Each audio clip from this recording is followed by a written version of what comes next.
Hearing will come to order. Certainly want to thank the panel of witnesses for being with us today. All of you are experts in your field, and we value your testimony. And certainly I'll be introducing each one of you individually as soon as we finish our opening statements. But the hearing this morning is entitled American Energy Security and Innovation, Grid Reliability Challenges in a Shifting Energy Resource Landscape. Today's discussion builds on earlier hearings that address the challenges posed by changes in the nation's electricity generation portfolio. The proportion of electricity we get from coal, natural gas, nuclear, hydroelectric, and non-hydro renewables has remained relatively constant over the last several decades. However, a shift is occurring, and what is alarming is how fast the mix has changed during the past few years. And it is this rapid transition that presents a number of pressing concerns that must be addressed in order to ensure a reliable and affordable electricity supply. Most significantly, we're seeing a sharp drop in coal use and its replacement with natural gas. Part of this is due to market forces, namely the increased supply and relatively low price of domestic natural gas, but also part is the result of policy decisions made in Washington, particularly EPA's regulatory bias against coal. Policy decisions are also behind the increased use of intermittent renewable resources such as wind and solar power, especially the generous federal tax breaks and subsidies that favor them, as well as state-level renewable electricity mandates. There certainly is room for debate of the merits of these policies and decisions and their impacts on electricity consumers and the American economy. I, for one, am opposed to EPA's regulatory onslaught and will continue to oppose anti-coal rules because, like the President, I agree that we need all of the above, even though I think he wants to omit coal. But the point of this hearing is that these changes to the generation mix are occurring, and it is important that we think through what must be done to ensure that the lights stay on and that electric bills are affordable in the years ahead. For example, the increased use of natural gas to provide electricity cannot go smoothly unless we have the pipeline capacity to carry it from where it is produced to the many new natural gas-fired power plants that are being built. We'll need new natural gas pipelines as well as storage facilities to be constructed. However, we don't have a lot of time to build them given the reliability challenges we face today, and we've already witnessed this scenario in areas like New England. In addition, the federal and state policies that have given a boost to intermittent power sources could easily backfire if we don't address the difficulties of integrating these intermittent sources into the electric grid and the additional cost that requires. Homeowners and businesses need electricity whether or not the sun is shining or the wind is blowing, and the supply at any moment must meet the demand. This is nearly impossible to do with intermittent renewables that are not readily and reliably available. I might also add that the long-term subsidization of certain generation sources, such as wind, can impair reliability and drive up electricity prices and increase integration cost. The wind PTPC was extended at the end of last year, much to the disappointment of many of us. That extension alone is expected to cost over $12 billion over the next 10 years. And then, as many of you know, in January, EPA even made a decision in a ruling to exempt from the Clean Air Act emissions from generators that are used to back up wind power. And I recall that when we had our 3 forums on the Clean Air Act, many people said, well, you're out to destroy the Clean Air Act. We were not exempting anything from the Clean Air Act. We were simply having discussions with local regulators of the impact of the Clean Air Act, and yet here EPA is exempting from the Clean Air Act backup generators for the wind power. The electric sector is changing, but one thing that remains constant is that homeowners, small business owners, manufacturers, and others need reliable and affordable electricity. And if we're going to be competitive in the global marketplace, we must do everything possible to ensure affordable and abundant electricity. With that, at this time, I'd like to recognize the distinguished gentleman from Illinois, Mr. Rush, for 5 minutes. I want to thank you, Mr. Chairman, for holding today's hearing on grid reliability challenges in a shifting energy resource landscape. Mr. Chairman, my question is, could we just come up with an acronym for all of these words, for this long title?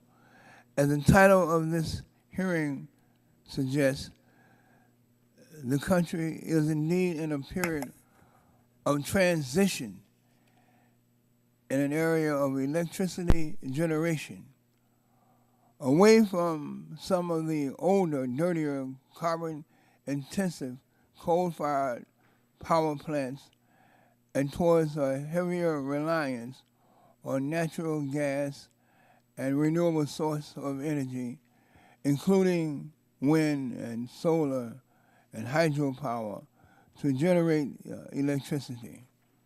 20 years ago, Mr. Chairman, coal accounted for over 50% of all power generation in this nation, while natural gas was responsible for less than 15% of electric generation.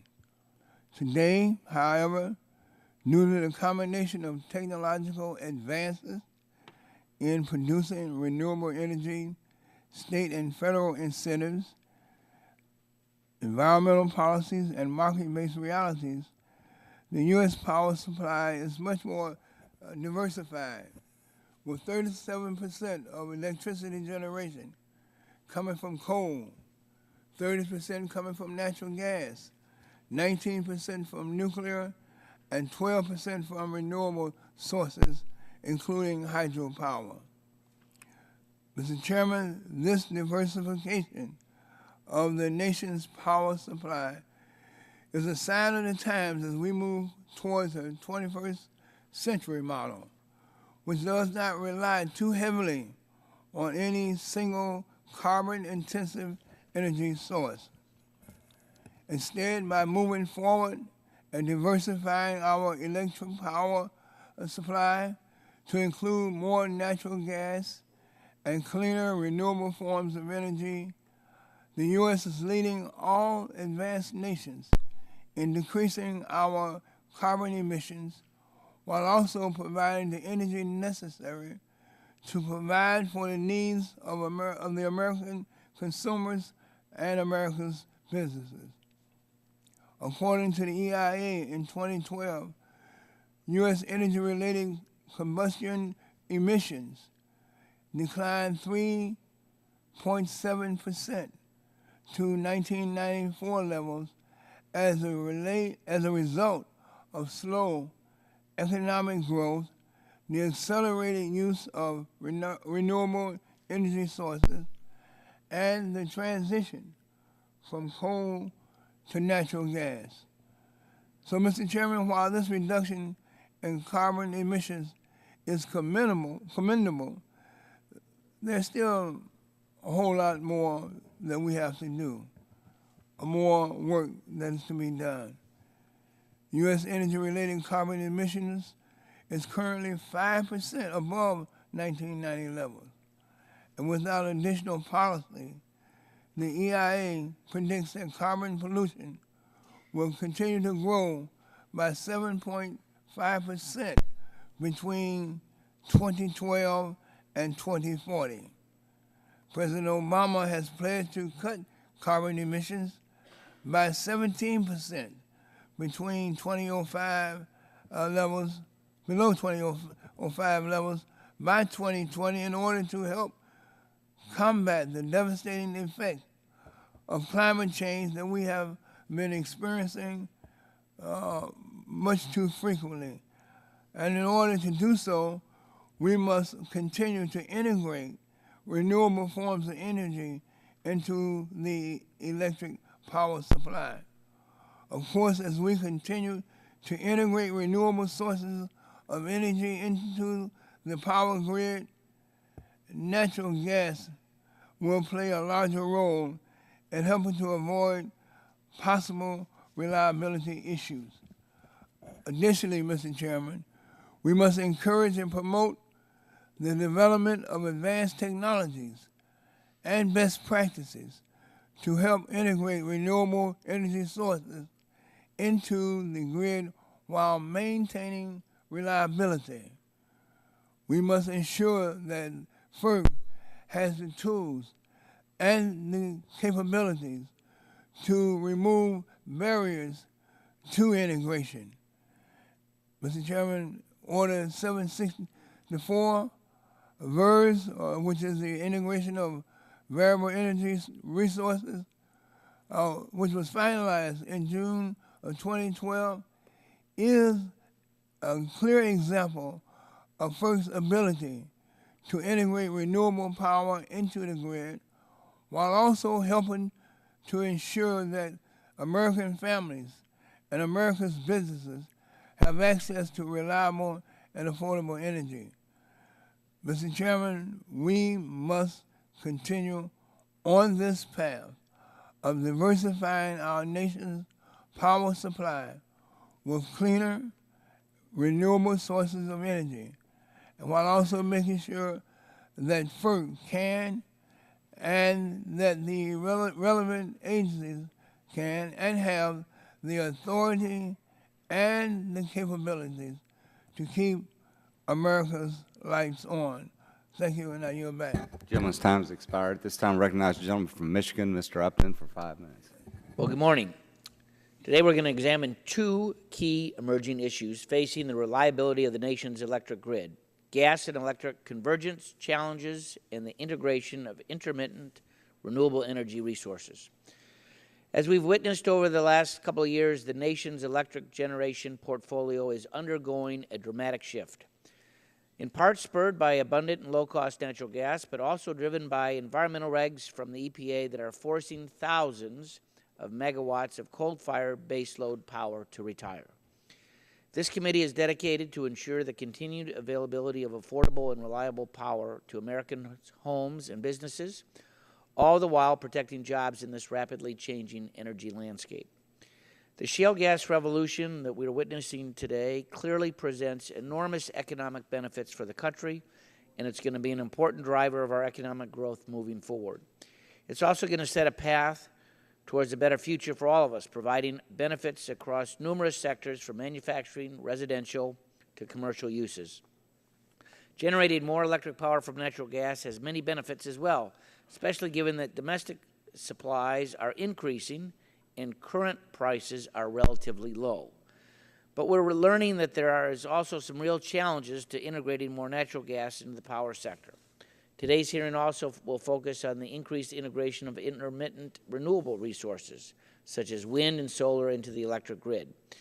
As I've said on many occasions, I support an open, all-of-the-above energy strategy, which includes renewable energy resources.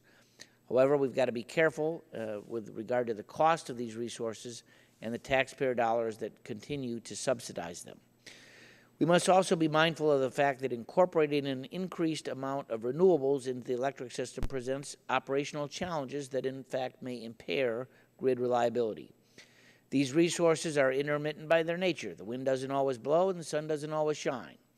Clearly, there's a role that these resources can play and should play, but to suggest that these sources alone can meet the power demands of the manufacturing, technology, and consumer sectors of the U.S. economy is a stretch of the imagination. Absent the continued use of our reliable and consistent baseload power workhorses like coal, nuclear, and natural gas, the U.S. will not be able to compete globally. America's newfound abundance of natural gas is a blessing, as are technological advances that make renewables more cost competitive and reliable.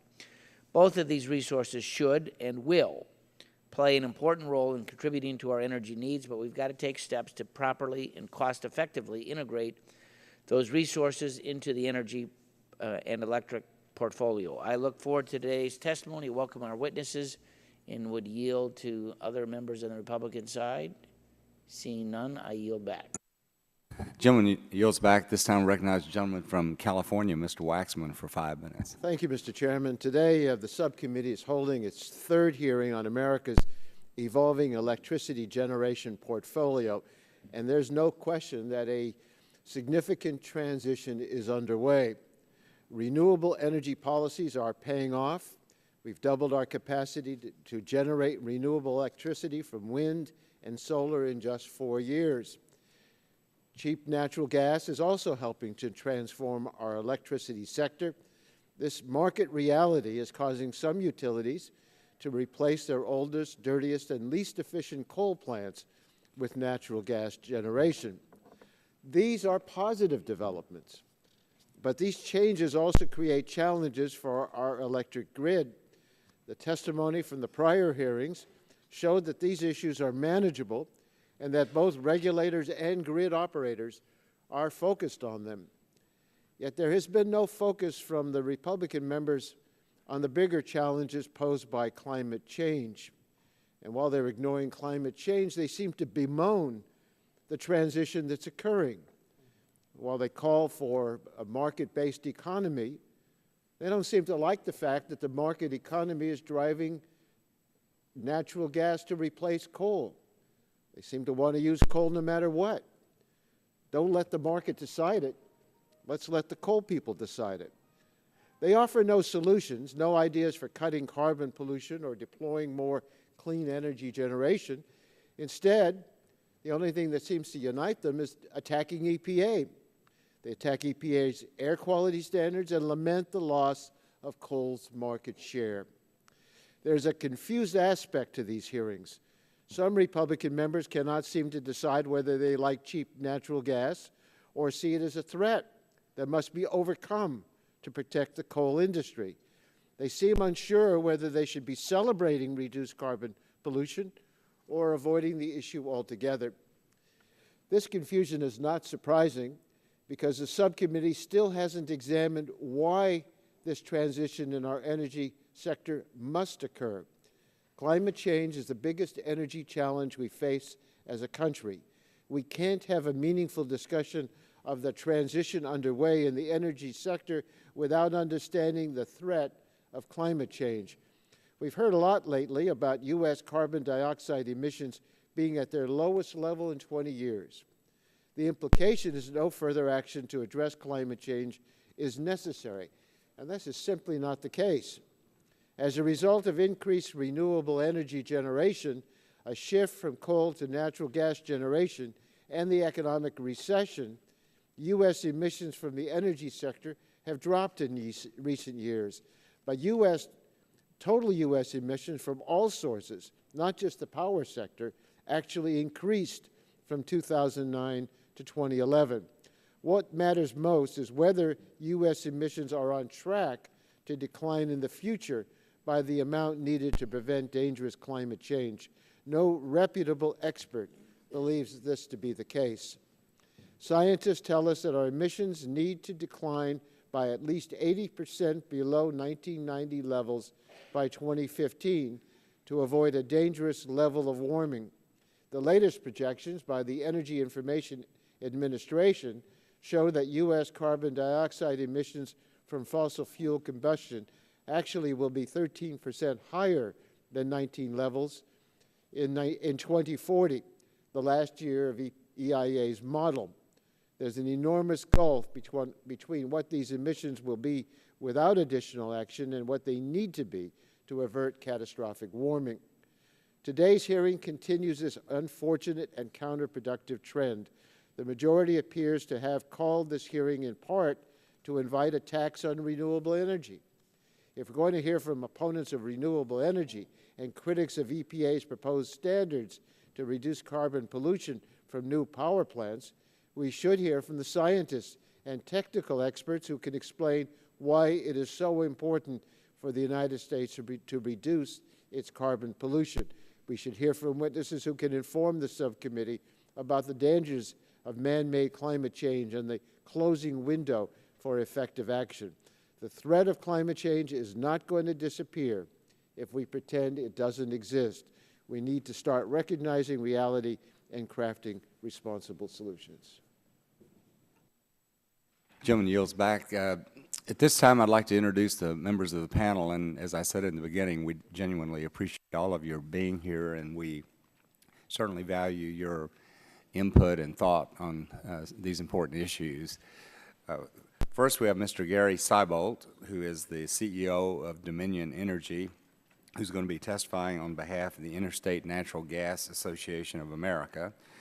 We have Mr. John Shelk, who used to be a part of the Energy and Commerce Committee. I was going to say many, many years ago, but it wasn't that many years ago. And John is the president and CEO of the Electric Power Supply Association. We have Mr. Paul Ciccio, who's the president of the Industrial Energy Consumers of America. We have Mr. Daniel Weiss, who has testified here before, and he's a senior fellow and director of climate strategy for the Center for American Progress. We have Mr. Robert Gramlich, who is the interim CEO for the American Wind Energy Association. And we have Dr. Jonathan Lesser, who's the president of Continental Economics Incorporated. So once again, welcome to all of you. We look forward to your testimony. I'll be recognizing each one of you, and you'll be given 5 minutes for an opening statement. And then at the end, at the conclusion of that, we'll have questions and answers. So Mr. Seibolt, you're recognized for 5 minutes. Chairman Whitfield, Ranking Member Rush, members of the subcommittee, good morning. My name is Gary Seibolt. I am CEO of Dominion Energy. Headquartered in Richmond, Virginia, Dominion operates a broad portfolio of energy assets, including electric generation and transmission, natural gas transmission, storage, and distribution. Dominion Energy, the segment of the company that I oversee, is focused on our natural gas assets. Today, I am testifying on behalf of the Interstate Natural Gas Association of America, or INGA. INGA represents interstate pipeline, natural gas transmission pipeline operators in the U.S. and Canada. I'm a member of the INGA board and the chair of the board's task force on gas electric power reliability. You are all aware of the shale gas revolution, the new opportunities it has created for the U.S. economy, and the rapid changes that have occurred as a result. One of the principal areas in which this has occurred is in the use of natural gas as a fuel for electric power generation. There is no question that natural gas and natural gas pipelines can serve gas-fired electric power generators reliably. Questions about whether and to what extent natural gas is used to generate electricity will be resolved by the generators and by policymakers. If natural gas continues to be chosen as a fuel for power generation, though, the pipeline industry is confident that it can reliably meet the needs of power customers, assuming that such customers contract for the appropriate level of pipeline services. Concerns about natural gas electric power reliability vary by region and depend on several factors referenced by my written testimony. New England has attracted the greatest concern in recent years, but it's not the only region where this concern has been raised by grid operators and other stakeholders. The problem in New England is that wholesale electric market rules do not allow generators to recover the costs associated with ensuring electric reliability, and electric prices do not reflect these reliability costs. While generators in New England are acting rationally based on current market rules, the end result may be a reduction in electric reliability and a greater risk of blackouts that could be very costly to the region. The good news is the interstate natural gas pipeline industry has a proven track record of building infrastructure in response to market demand.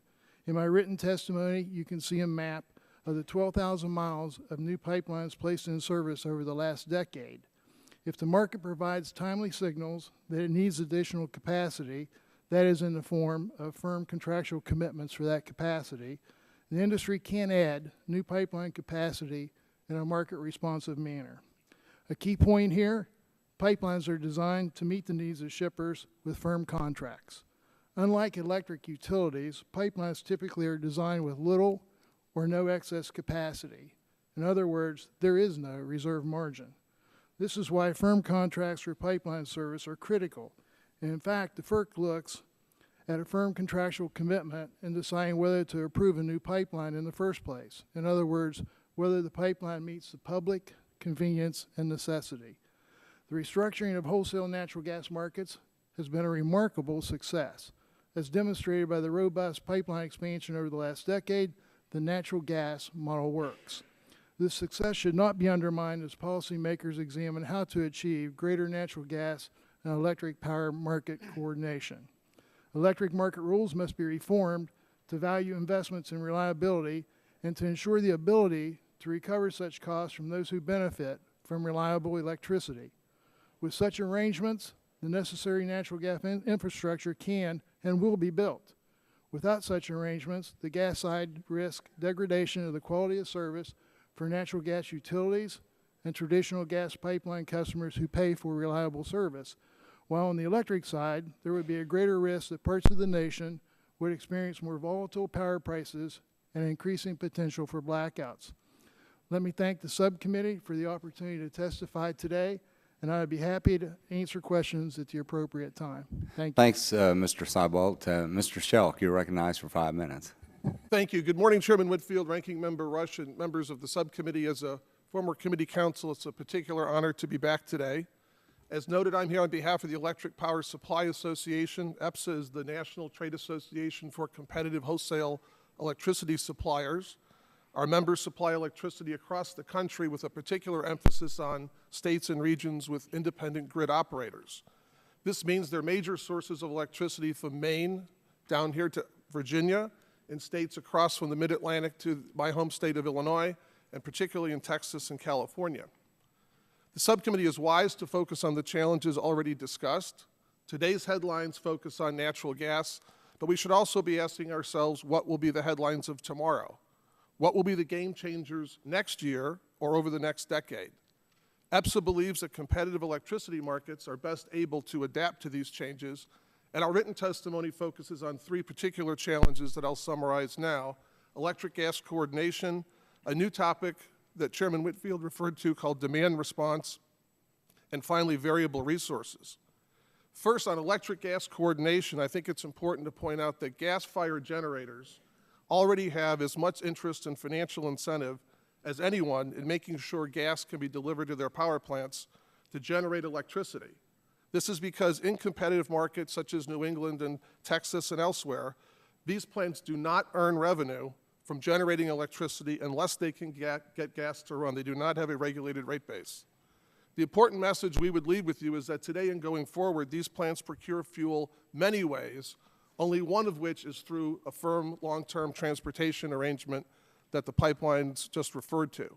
Instead, power plants today, to serve consumers of electricity reliably but well as cost-effectively, have many other options.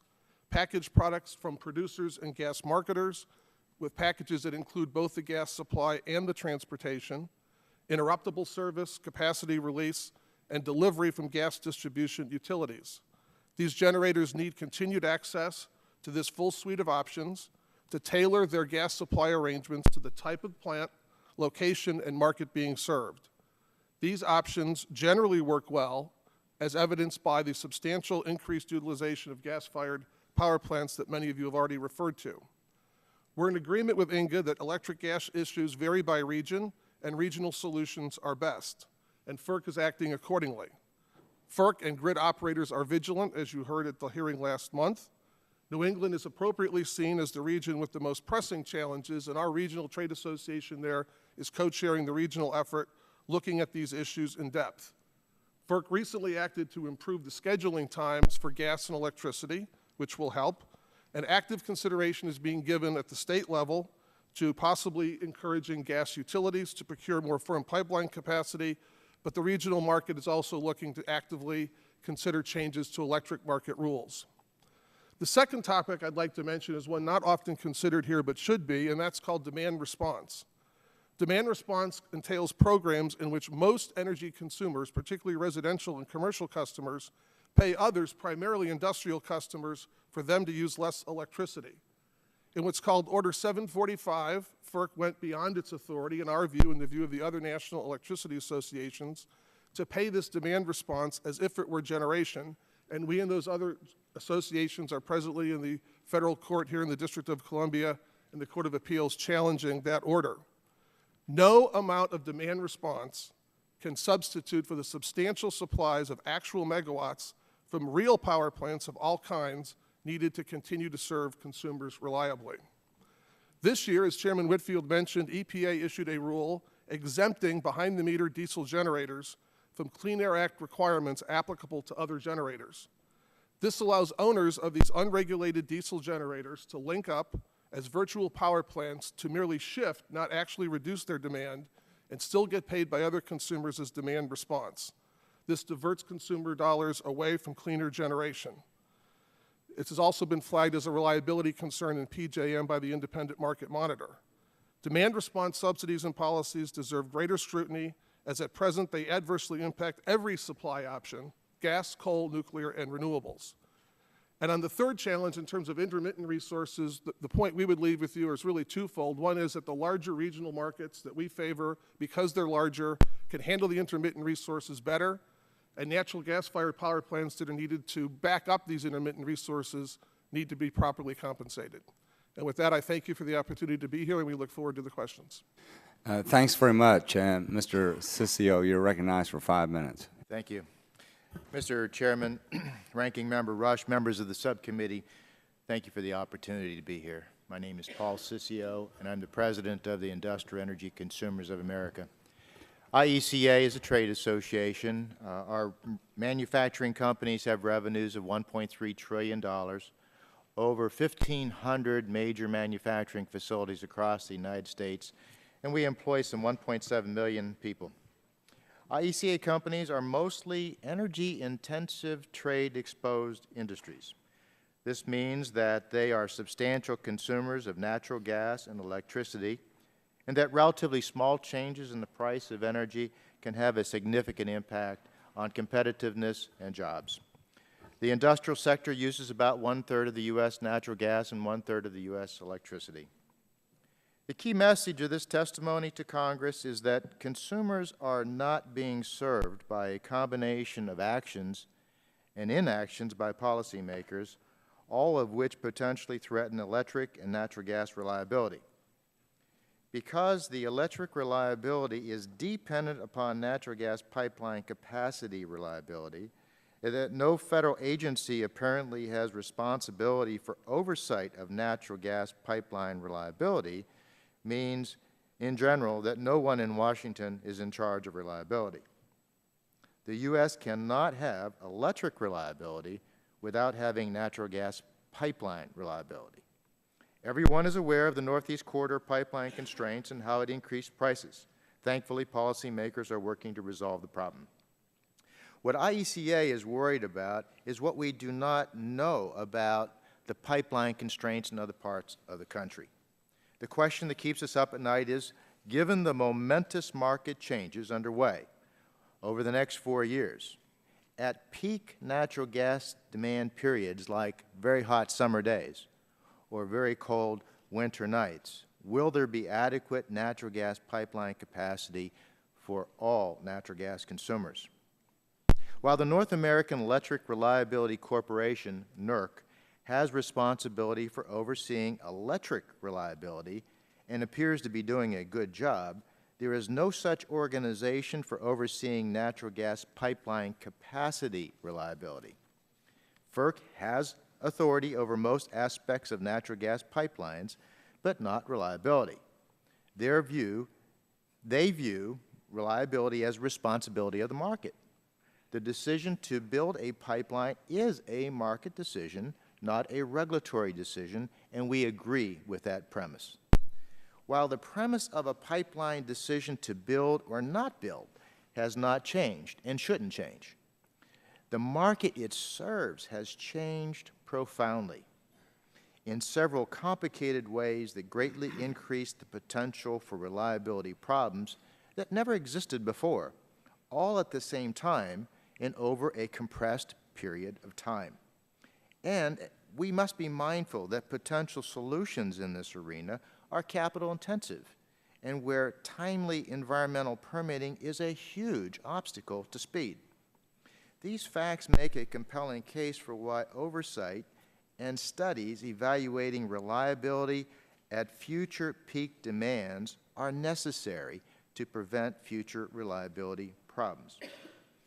In contrast, for electric reliability, NERC is doing studies that encompass the country to evaluate and provide vital information that supports preemptive action by policymakers and markets to guard against electric reliability problems. The recent study completed by the Midwest Independent System Operator, MISO, clearly demonstrates the need for greater oversight and study. The MISO study concluded in the short term, more than 65% of the pipelines currently supplying gas to 13 Midwest states has insufficient capacity to fully meet its needs from existing generating units. For the period 2016 to 2030, almost 90% of the pipelines have insufficient capacity. The results of this study should have served as a red flag to policymakers, but it apparently has not had quite the effect that we would like. Lastly, how FERC and the regional markets respond to these challenges may result in consideration of policy changes that could be of concern to the industrial sector. For example, a FERC policy that gives certain rights and priorities to electric generators for access to natural gas pipeline capacity may provide potential solutions to electric generation reliability, but creates reliability and cost problems for manufacturers. Mr. Chairman, in conclusion, reliability is an important safety and cost issue. Policymakers should not wait until there are rolling brownouts or blackouts to provide oversight of natural gas pipeline capacity. Thanks very much. Mr. Weiss, you're recognized for 5 minutes. Chairman Whitfield, Ranking Member Rush, and members of the subcommittee, thank you for the opportunity to testify on American energy security and innovation. Discussing electricity security while ignoring climate change is like discussing personal health while ignoring smoking, diet, and exercise. We must acknowledge that our electricity generation system produces much of the carbon pollution responsible for climate change, and that the effects of climate change impair electricity reliability. These threats include extreme weather events, storms, floods, droughts, heat waves, and wildfires. The Congressional Research Service concluded in 2012 that, quote, power delivery systems are most vulnerable to storms and extreme weather events, unquote. Such events also threaten American lives, the economy, and taxpayers. The 25 most severe extreme weather events in 2011 and 2012 caused 1,100 fatalities and $188 billion in damages. A Center for American Progress analysis found that federal natural disaster relief and recovery efforts cost taxpayers $136 billion in fiscal years 2011 through 13, or $400 per household annually. And the National Climate Assessment Draft warns us that we can expect more extreme and severe weather in the future. Extreme weather interferes with electricity generation. The severe 2012 drought interrupted power production in many states by shrinking the amount of cooling water available for power plants. The drought also disrupted oil and natural gas production. Superstorm Sandy and other severe storms also disrupted electricity service by downing power lines and damaging facilities.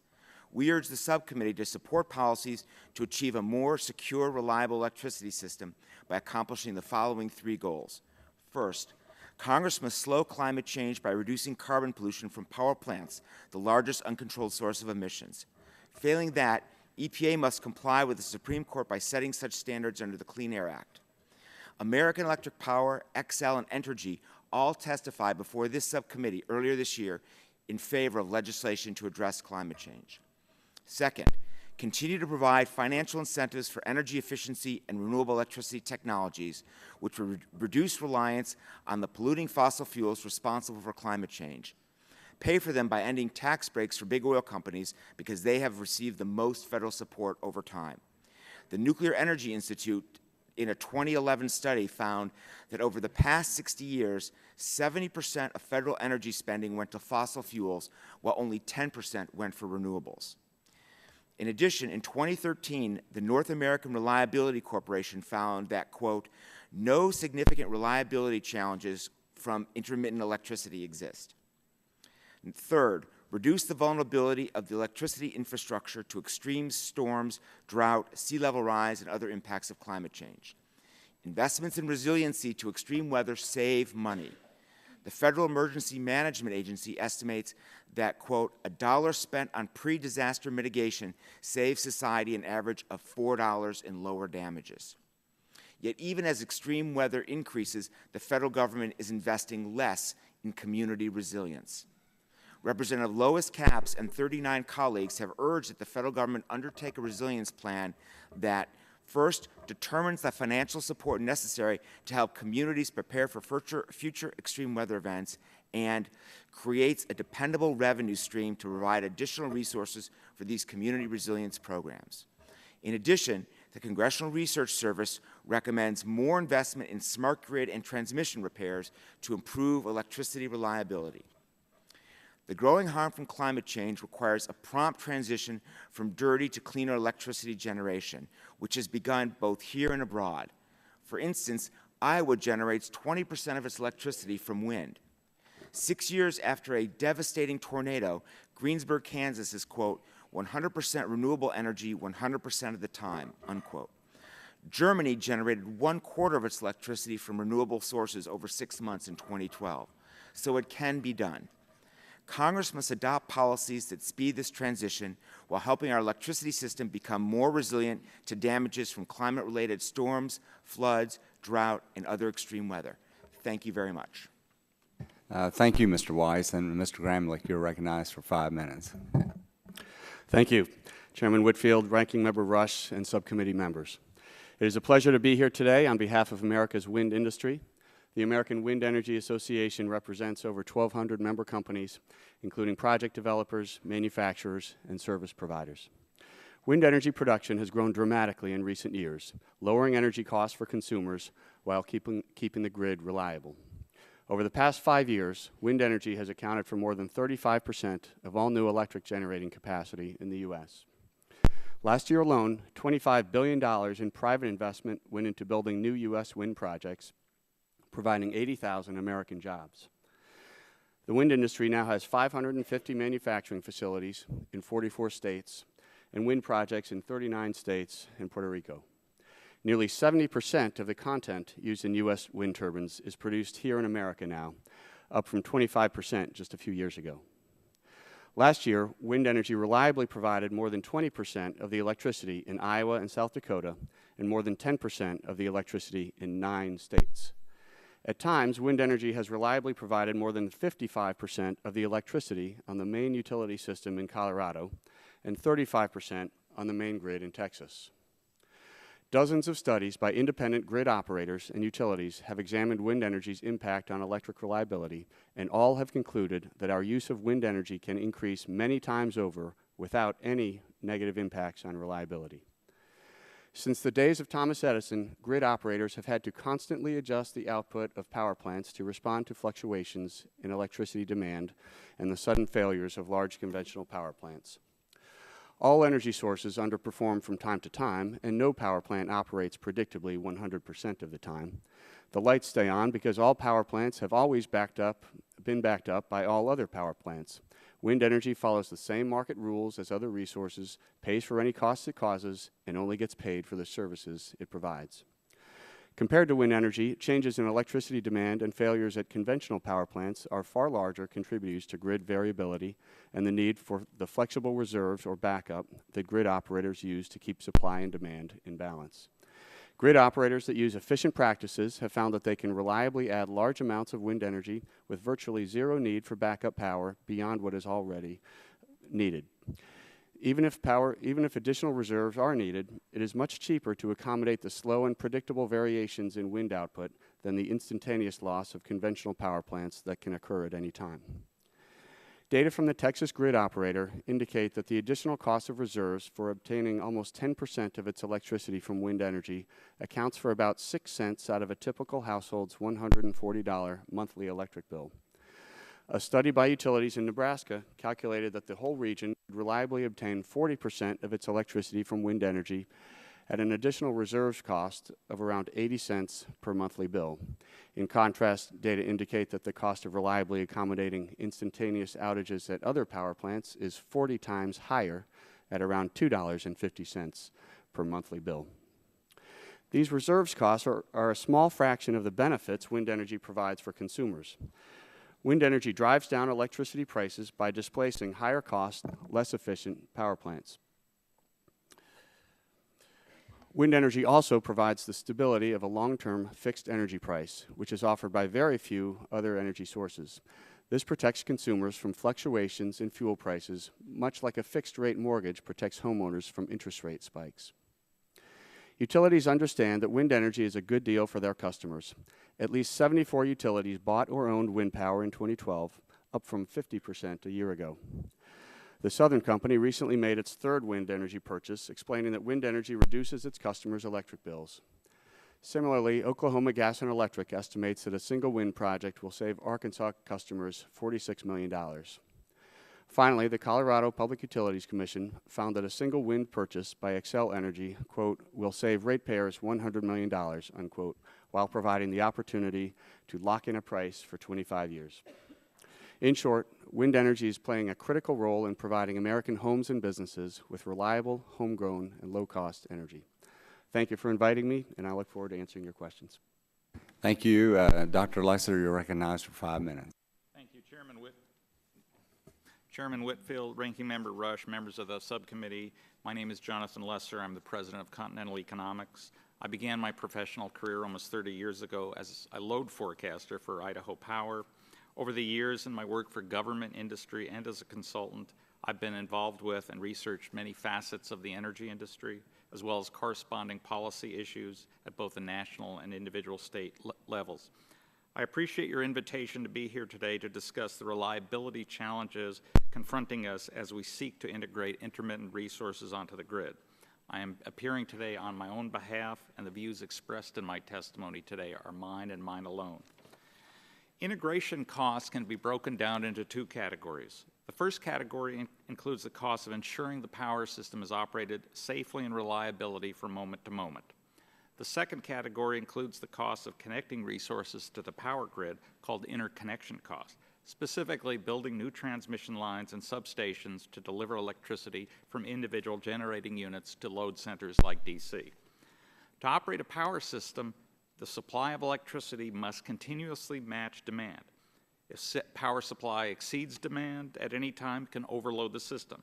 If demand exceeds supply, you can have brownouts or even rolling blackouts. Because the overall demand for electricity changes moment to moment, power system operators must continually adjust electric supplies. In addition, as has been mentioned, grid operators have to plan for contingencies. On those hot, sultry August days here in Washington, D.C., the demand for electricity peaks because of air conditioning. So power system operators have to ensure there's sufficient resources to meet those loads. Gas generators provide the most quick reserve capacity because they can be started, stopped, or ramped up and down fairly easily and quickly. In contrast, coal and nuclear plants are designed to run around the clock, generating the same amount of power at all times. Starting up a nuclear plant, for example, can actually take several days. Although the output of these plants can be varied up and down, doing so increases the wear and tear on them, which increases their operating costs and reduces their fuel efficiency. It's not surprising that intermittent resources like wind and solar cannot provide these sorts of operating reserves. In fact, intermittent resources actually increase the need for reserves. The reason for this is that system operators must also cope with the wide swings in output from intermittent resources. That, in a nutshell, is what integrating intermittent generating resources is all about and why it's both challenging and costly. Chicago's experience during last July's heat wave provides a compelling example. During that heat wave, Illinois wind power generated less than 5% of its capacity during the record-breaking heat, producing only an average of 120 megawatts of power from over 2,700 megawatts of installed wind. On July 6, 2012, when the demand for electricity in northern Illinois and Chicago hit a record of over 22,000 megawatts, the average amount of wind generation that day was a virtually non-existent 4 megawatts. The potential loss of thousands of megawatts of intermittent generation in a short time, which has occurred in the past, means that system operators must increase the quantity of available reserve capacity. That increases costs. It is as if thousands of vehicles have their engines idling, waiting to run on the possibility they are needed. One such study, for example, by the American Tradition Institute, found reliability-related transmission losses and costs for Texas alone are over $1 billion per year. In regions with wholesale electric markets, system operators use next-day forecasts of availability and demand to determine how they will operate the power system. Although even wind advocates acknowledge wind's inherent intermittency, they claim wind generation can be predicted accurately several days in advance, allowing system operators to reduce, if not eliminate, the impacts of wind's volatility. Forecasts and operational data, including in areas including Texas, as well as in European countries, show that's not the case. The other thing about that's causing this problem to be severe is that subsidies such as the PTC and renewable portfolio standards, plus the socialization of most integration costs, have increased reliability concerns. As Commissioner Donna Nelson of the Texas Public Utility Commission stated last year, the market distortions caused by renewable energy incentives are one of the primary causes, I believe, of our current resource adequacy issues. This distortion makes it difficult for other generation types to recover their costs and discourages investment in new generation.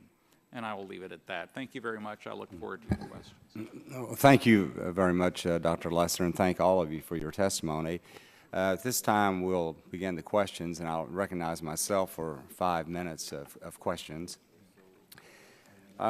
In your testimony, Dr. Lesser, you had a paragraph or so, and basically in which you said that increasing use of intermittent generating resources does create obstacles to reliability, or at least it exacerbates reliability, and it increases integration cost to the consumers.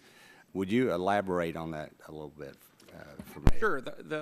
The problem with integrating intermittent resources like wind and solar is that you have to, in addition to planning for the ups and downs of demand all the time, you have to have additional reserve capacity in case the wind stops blowing suddenly, and that's happened. Well, that means you have to have additional costs incurred for other reserve capacity. As a result, that increases costs. Because wind is subsidized, you get more of it, you get greater investment in wind power. That's why you have a subsidy. That tends to increase the amount of wind capacity. That exacerbates the reliability issues that grid operators have to deal with. Plus, when you socialize transmission costs, such as building new transmission lines in Texas, which is now up to a cost of over $7 billion, that again, you're incenting that sort of investment, which raises costs for everyone and creates more reliability problems. It's true that the grid operators can handle wind reliability at this point. I mean, the lights are on in here.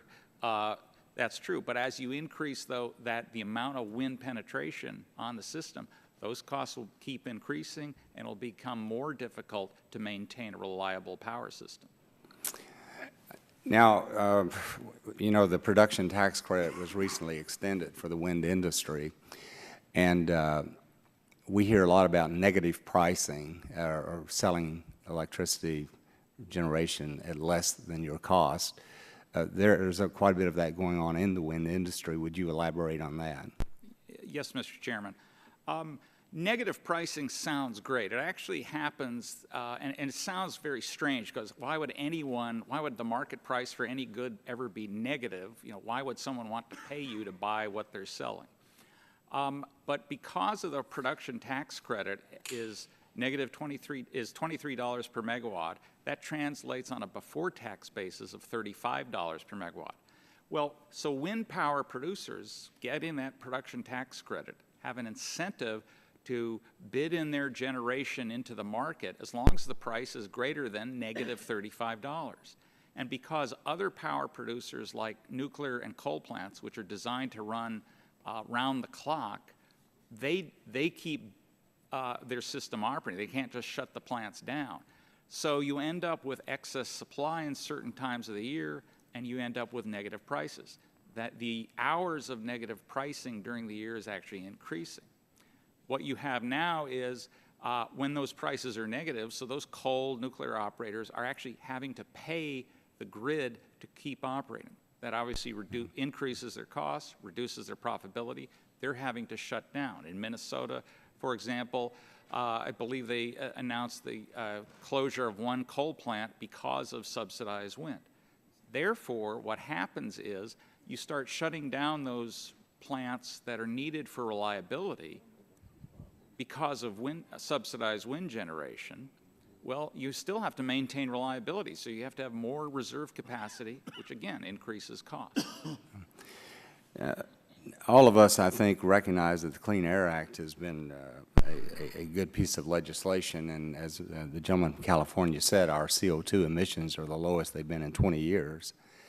Are any of you familiar with the EPA providing an exemption to a fuel source for the purposes of being a backup, as you mentioned in your demand response paragraph, Mr. Shelk, where EPA has now exempted diesel fuel engines from the Clean Air Act?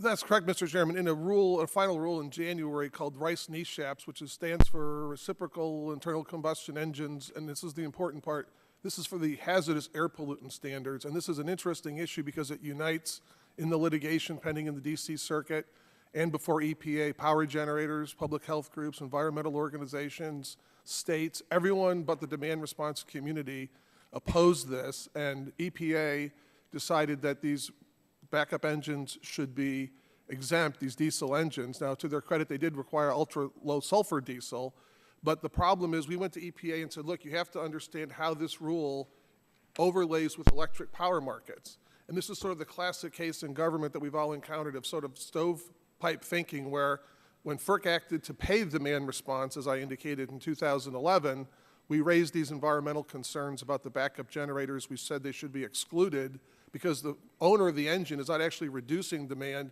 They're just taking less power from the grid, but they're turning on these uncontrolled diesel generators at the industrial facility. And FERC said, go talk to EPA.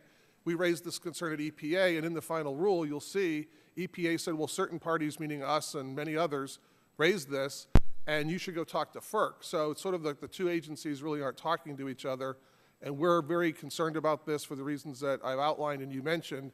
And again, this unites all of us, whether you're for coal or nuclear, natural gas, renewables. What's happening now is these small power plants, these backup diesel generators, could be linked together in the market.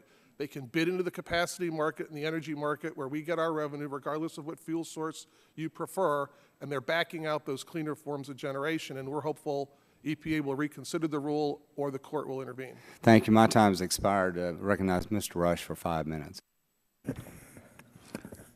Again, thank you, Mr. Chairman. Mr. Gramlich, you seem to be in a tizzy there, want to respond to some of the statements of Dr. Lesser. Do you have any response regarding the performance of the wind industry in my windy city of Chicago? Yes, thank you. I mean, I didn't hear anything from Dr. Lesser that contradicted the statements I made about many parts of the country being able to reliably integrate vastly greater amounts of wind energy than we already have on the system. We were just in our annual conference in Chicago with about 10,000 people, and Governor Branstad from Iowa came there and spoke, and he was raving about the 20% of their electricity that comes from wind. And I just saw also this week he announced that they are bringing 1,000 more megawatts. And I don't think he or Mid-American Energy want an unreliable power grid. In fact, I think they want to further diversify their electricity portfolio. When we were all here last, and I testified before the same subcommittee, we were talking about the value of a diverse portfolio. And I'm not saying we should do 100% wind on the grid. I'm saying, as we all said then, every panelist said, yes, we need a more diverse portfolio. Wind would be just one part, but an important part of that diverse portfolio. It will keep the lights on. And the costs, I don't disagree that there can be some incremental costs with integrating any resource, but you have to say, as compared to what? If you increase more wind on the grid, you may have, as I indicated, a very modest cost. If you put more large conventional plants on the grid, you also have an incremental cost. Thank you so much. Mr. Seipold, in your written testimony, you mentioned that there are concerns in the Midwest Independent System Operator, MISO region, regarding the number of coal-fired power generators that would need to be retired and replaced with natural gas generators. You cited the testimony of MISO's Executive Vice President, Claire Moeller, from her March 19, 2013 testimony before the subcommittee that MISO estimated that about 11.5 gigawatts of coal-fired generation may need to be replaced to comply with environmental regulations, and that MISO was currently identifying potential impediments to integrating that amount of gas-fired generation in order to plan accordingly. Are you aware of what some of those barriers might be? Do you have any concerns regarding the natural gas pipelines industry's ability to build the capacity or infrastructure that is needed in order to keep pace with the market demand in the MISO region or any other region? Thank you for the question, Congressman. And you know, as I said earlier, the concerns that INGA has are regionally targeted. MISO is one where a study had been done that said there are conversions that are going to occur from coal to most likely natural gas. Is there adequate pipeline capacity available? INGA is very confident that the pipeline industry is up to being able to build that pipeline capacity needed to meet the additional demand on the pipelines there. What is required, though, is that generators actually sign up for some firm transportation to make sure that capacity is built. I'm not saying that every generating plant built has to have firm transportation, but I'm saying there needs to be a review, which MISO actually did, that said, you know, there are situations where there may not be adequate pipeline capacity, and the only way that pipeline capacity would be built is if there are some long-term contracts signed that allows those pipeline builds to be economically built. Mr. Ciccio, do you have any responses? I would agree that we have a very good regulatory approach in how pipelines are built.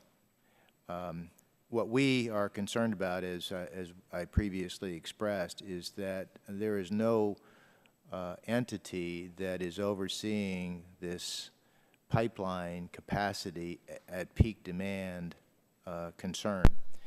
There is, in the electric side of the market, there is the North American Electric Reliability Corporation that is evaluating the nation for electric reliability. We are raising the question for a conversation that there's this absence of oversight and determining whether or not there is capacity problems in the natural gas pipeline. And so that is a concern. This time, I recognize the gentleman from Texas, Mr. Hall. Excuse me. I thank you, Mr. Chairman. And Dr. Lesser, I noticed in your testimony you mentioned the myth of green jobs, and I sure agree with you. There's a lot of myth involved there. And I guess the question is whether or not subsidies for renewables really are creating sustainable job and economic growth. The meeting today is about examining the challenges and the consumer impacts resulting from the increased use of natural gas and renewables. And I think sometime I'd like to see us have a hearing here on really what fossil fuels do for us. And 2013 is not completed yet, but in 2012 indicates that from coal we get 37% of the preliminary U.S. electric generation and about 30% from natural gas. Those are hard, cold facts that we can't fight.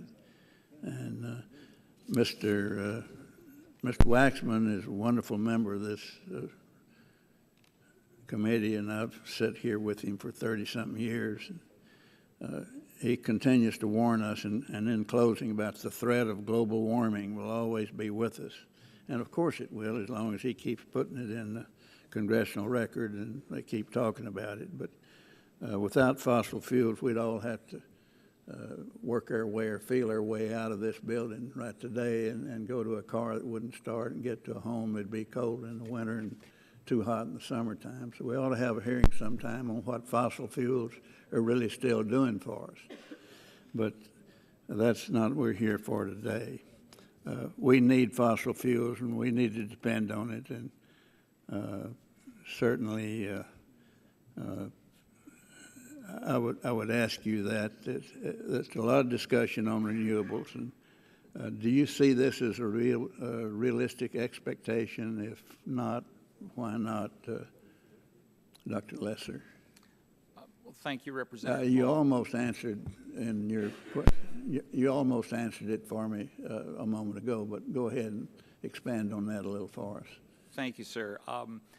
In my own view, you'll see lots of studies that will show that, say, building more wind capacity, renewable generation subsidies will increase economic growth. Well, that's true. They'll increase economic growth as long as the subsidies are continued, which is why they want to continue subsidies. The problem is those studies never look at the other side of the ledger, which is who's paying for it. They assume that the money just falls from the sky. You simply cannot subsidize your way to long-term sustained economic growth. That's economic free lunchism. It does not work. Be nice if it worked. We'd all be a lot happier. We'd have a much better economy in the country. Europe has found this out. In Spain, Germany, Denmark, they're cutting back on their subsidies of renewable power because it simply doesn't work. They cannot afford it. In terms of the sort of, I think you mentioned some of the global climate change and emissions. There is a small impact on emissions because of renewables, but it's very small because you have to operate the remaining parts of the power grid more inefficiently by cycling conventional plants up and down. It's like the difference between driving your car in the city where you're in stop-and-go driving versus driving it at a constant speed on the highway. It's less efficient, therefore there are more emissions. So the real, if to the extent climate change is a significant issue and you want to reduce carbon emissions, then the question is, what's the most efficient, what's the cheapest way of reducing those emissions? And I would suggest to you that subsidizing renewables is not the way, is by far a very expensive way of reducing climate emissions, and there are much cheaper ways to do so. And should Congress then permit recipients of subsidies like the PTC to bid negative prices in power markets? No, sir. In my view, all subsidies should be removed. Not only subsidies for renewable resources, but also subsidies for conventional resources. You should have a level playing field in which all resources can compete. It's funny, though, in this week's AWEA meetings that Mr. Gramlich referenced, AWEA is now advocating what are called master limited partnerships for wind developers. So not only will they get the PTC and a tax credit worth $35 per megawatt hour on a pre-tax basis, but you'd have a corporate structure that doesn't pay income taxes. That's a really good deal. You get a tax credit and you don't have to pay income taxes. I'd like to have that for my business. Gentleman's time's expired. I thank the chair. This time recognize the gentleman from California, Mr. Waxman, for 5 minutes. Thank you, Mr. Chairman. I assume, Dr. Lesser, those same mechanisms are available to fossil fuel enterprises, aren't they? No, they're not, sir. They're not. For gas pipelines. Well, I think you're you have wrong. I think have you're wrong, and we can look at it very carefully. The REIT and the other tax reductions for fossil fuels are available. Over the past 4 years, we've doubled our capacity to generate renewable electricity from wind and solar resources. 5% of our electricity now comes from renewable sources other than hydropower. State and federal renewable energy policies are playing an important role in driving this transition. The cost of renewable energy is also rapidly declining, and therefore wind power is already cost competitive with fossil fuel generation in some parts of the country. We've made progress, but we need to do much more to reduce our carbon pollution and move towards a clean energy economy. Low carbon, low cost renewable electricity should appeal to all members of this subcommittee, but instead of embracing this technology, some are attacking it. Mr. Gramlich, we've heard testimony today that wind costs too much and impairs the reliability of the electric grid. So I want to ask you some questions about these claims. Does wind generation require large amounts of expensive backup fossil generation? And how much does the necessary backup power cost consumers? Thank you. No, it does not require large amounts of backup generation.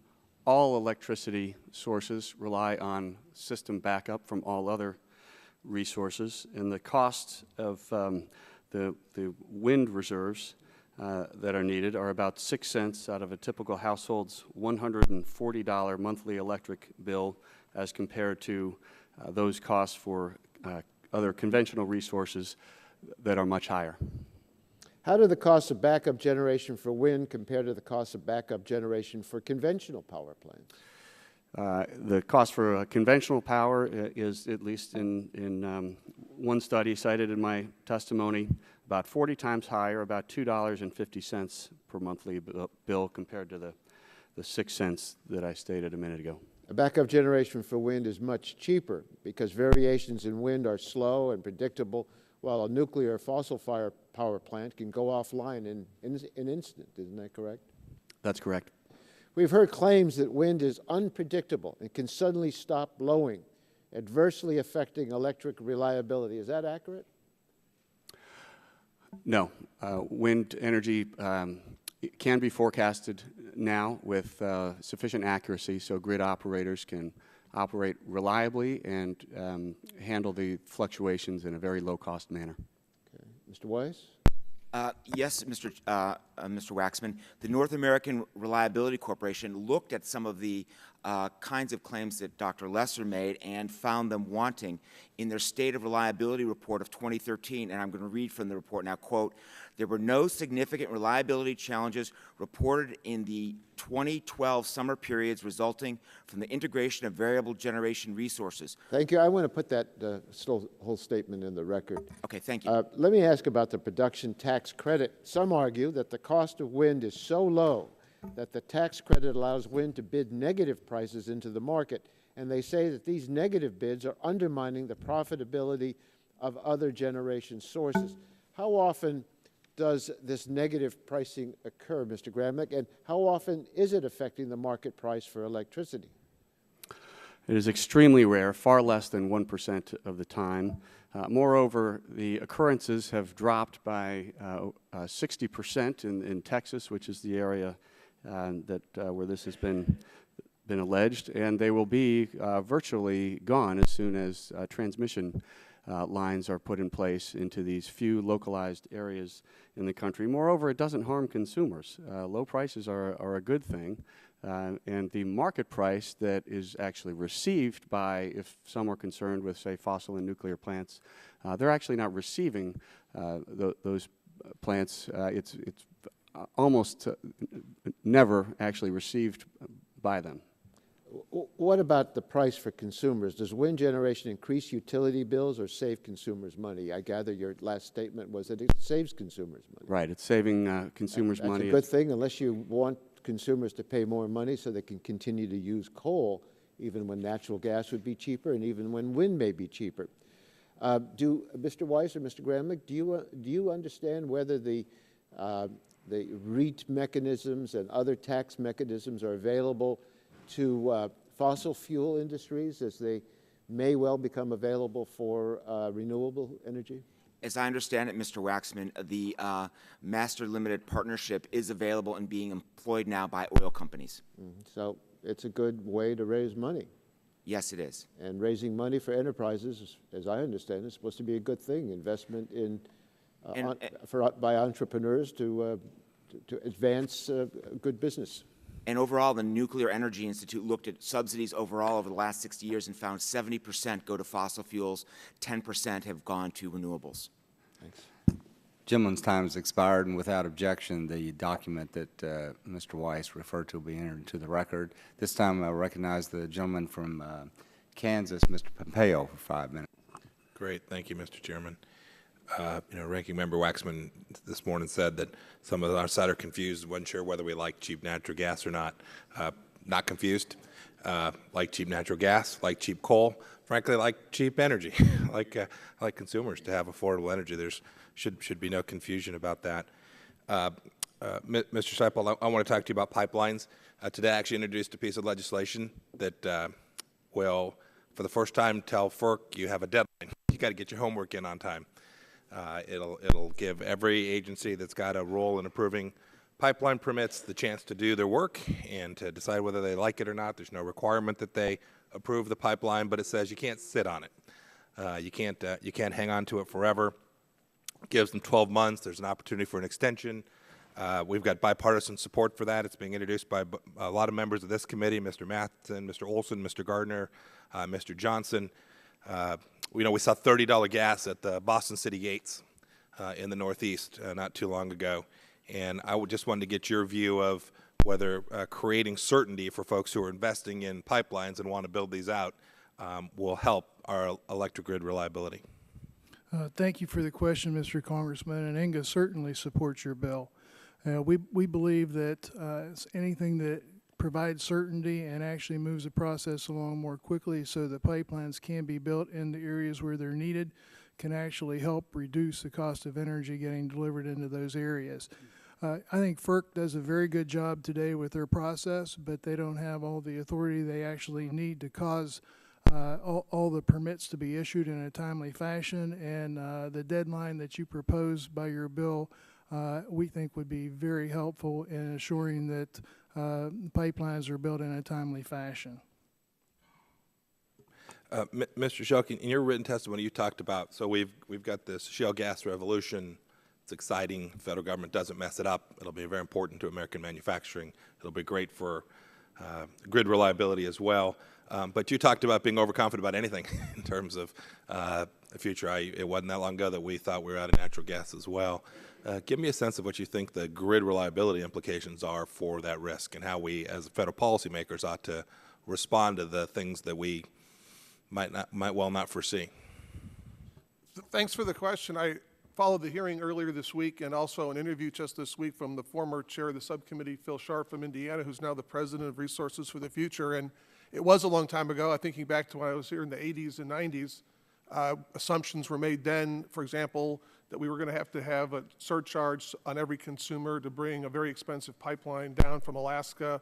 We have the Synthetic Fuels Corporation. I mean, kind of the list goes on. I think it was reassuring to hear the bipartisan testimony Tuesday that we're going to have game changers, and we can't predict them. But I think this committee, for example, we wouldn't have the natural gas revolution, the shale gas phenomenon, as I said in my written statement, unless this committee, again, coming together in the late 80s, said, you know what, we made a mistake in the 70s by thinking we could micromanage this with command and control regulation. And everybody in the committee, after some contention to be sure, came together and removed the wellhead price controls, restructured the pipeline industry, reduced the Fuel Use Act that said no natural gas could be used in power generation. So my advice would be, I think you've set up the right mechanism at FERC. They're very vigilant about this. I would respectfully disagree with Mr. Ciccio. There may not be something called the Natural Gas Reliability Entity, but you all in this committee created Electric Reliability Organization in the form of NERC. NERC is looking at this. DOE is looking at this. The bottom line is, I think what we've seen is we can't predict what's going to happen, and therefore the most flexible, adaptable system you can have is what works best, and I think market forces ultimately, within the confines of smart regulation, are good. What doesn't work is trying to micromanage today and say what the fuel mix should be and what percentages tomorrow. So things like state RPSs, which say thou shalt, would be bad policy for any energy source. Well, now you're going to get me in trouble. Mr. Hall is not here, but Mr. Hall famously said when I was here decades ago that my friends are for the bill and my friends are against the bill, and I'm going to vote with my friends. But I mean, it's inconsistent. And in my business, I have members behind me that are on one side and members on the other, and I'm going to support my members. But to be serious, what we focus on, I think this is important, what Mr. Maxim was saying, under the Federal Power Act that this committee adopted in 1935, these are state-level decisions. And we may or may not agree with them, but what we focus on and what our members focus on is if a state wants to go down that road, number one, use competitive procurement, so everybody compete to serve the business at the least cost to consumers.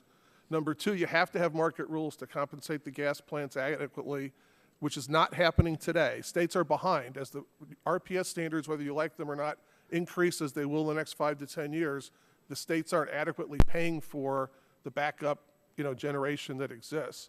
Yeah. So that's what we focus on, and you've got to get the market rules to match up with the RPS standards, and that often doesn't happen. I appreciate that my time is up, but there are national implications to the state rules as well.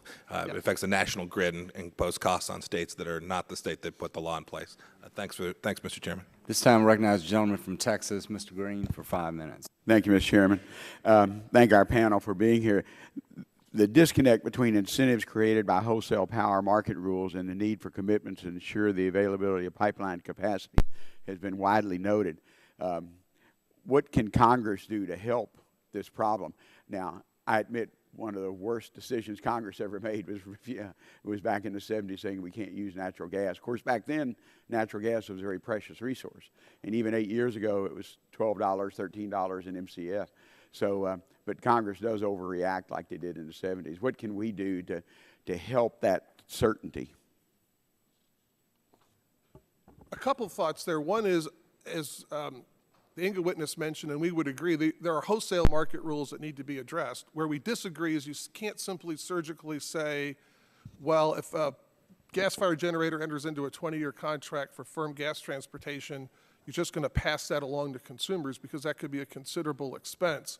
So what happens is, under the watch of FERC, the regions work on this, and they're doing that now. They're looking at those issues. So I think by holding the hearings you held last month, by continuing to hold hearings and do oversight of FERC that oversees the wholesale market, that's, I think, what Congress can do. There's really no need for additional legislation. But what also needs to happen, and maybe there's a congressional role here, I'm not sure, is it's not just the wholesale market, it's the retail market. And the retail market's under the jurisdiction of the states. And I'll give you a specific example. If we were to have gas-fired generators in New England enter into long-term contracts for gas transportation, one, it's not necessary most of the time, but put that aside. There are states in the region, Connecticut in particular, that has a bill moving through the legislature very rapidly as we're meeting today, that would hotwire a pipeline and a long-term contract for Canadian Hydro from Quebec, from a Crown corporation in Canada, that is opposed by the governor of New Hampshire, it's opposed by Massachusetts, but if it's passed by Connecticut, it will artificially suppress the market price and make it very difficult for anybody to arrange for long-term gas transportation. So I think Congress can maybe help shed some light on that, but ultimately it's the jurisdiction over FERC. Well, I have to admit, all my life I've heard about the Austin to Boston connection for natural gas, and I've always wondered why they still burn coal oil. But anyway, Mrs. Seipold, my next question is, I want to talk about the reliability of the natural gas pipelines. Do you or Dominion have many outages, and what's the key to the reliability in the pipeline sector? And what's the fundamental changes in your market area that's causing you to change your pipeline operations? Thank you for the question, Mr. Congressman. I would tell you that the pipeline, natural gas interstate pipeline grid has been extremely reliable to serve those customers who have signed up for primary firm transportation.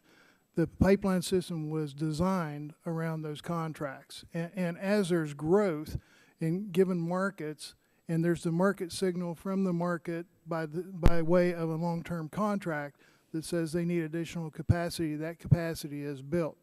And those markets are served extremely reliably.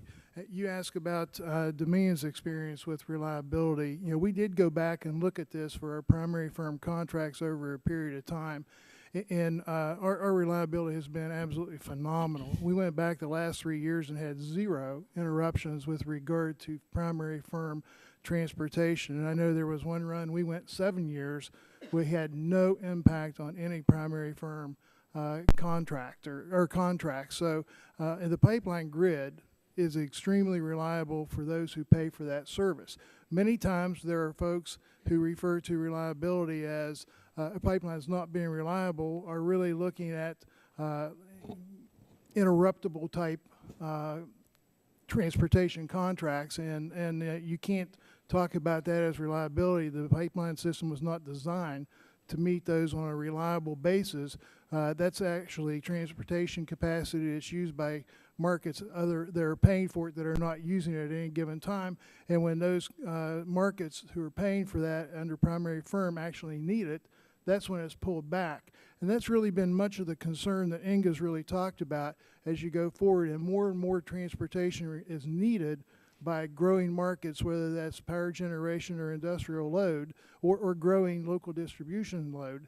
What it really says is there's going to be more and more demand on the pipeline system, and really counting on capacity that's not used by the current market that pays for that under primary firm is the real risk. Okay. Thank you, Mr. Chairman. I know I'm almost out of time, but I have a couple other questions on cogen, and I'd like to submit it to the panel. We went through that battle in the legislature in the 80s, and at that time my friends were on both sides, and I was with my friends.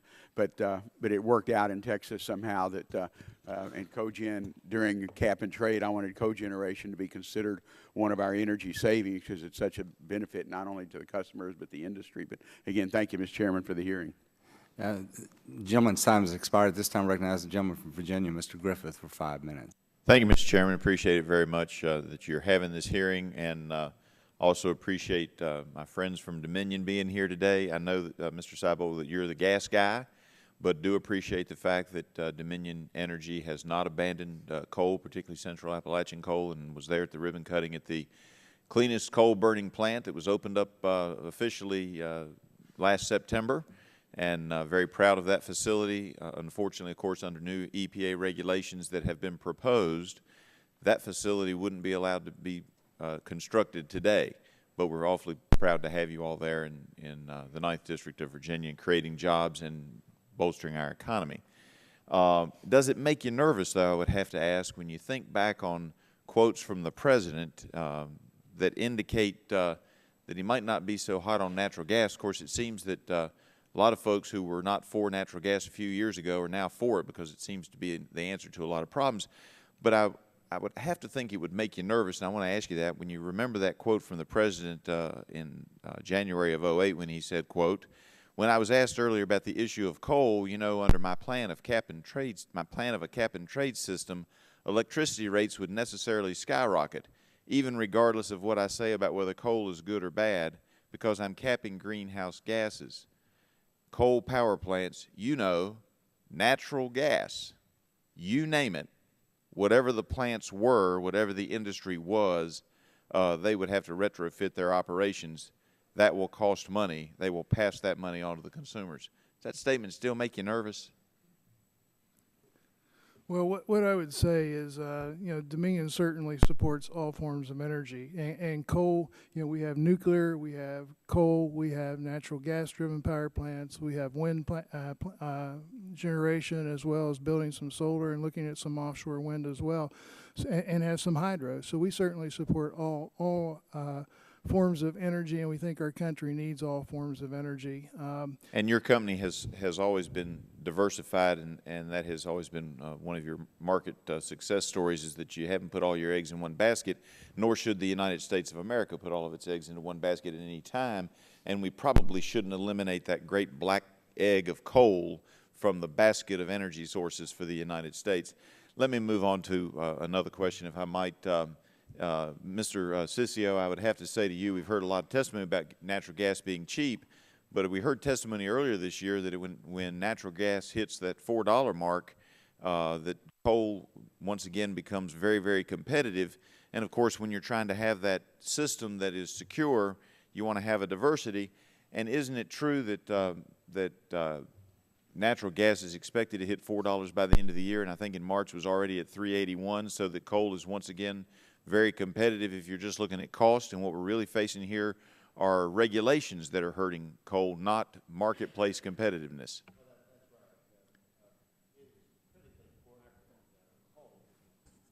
It is critically important for industrial competitiveness, where small amounts of changes in the price of electricity makes a great deal.